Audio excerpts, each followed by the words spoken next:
Who would win in a cage match? A T-Rex the size of a polar bear or a polar bear?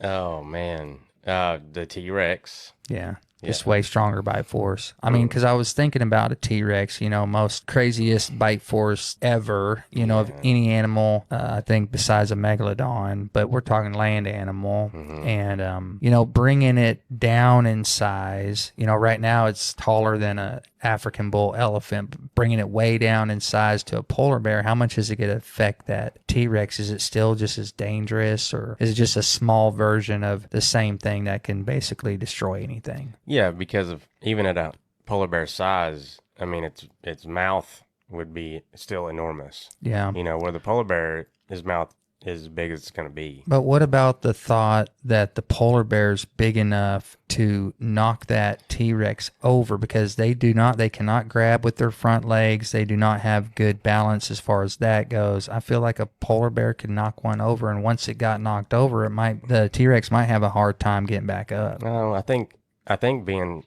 the T Rex being smaller gives it a much better chance of getting up. Yeah. It could just push itself with its head Yeah. and just pop right back up. Yeah. You know. Um, but yeah, no, that was my thought too. That the polar bear could knock it over. Yeah. But then what? Yeah. It's not like the T Rex was soft. Yeah. I'm sure it's difficult to bite through. Yeah. Polar bear's dangerous, but it doesn't have the biggest bite force Yeah. out there. Yeah. Um, In this matchup, T-Rex just be too much for that polar bear. I think so. You got T-Rex all day. All day.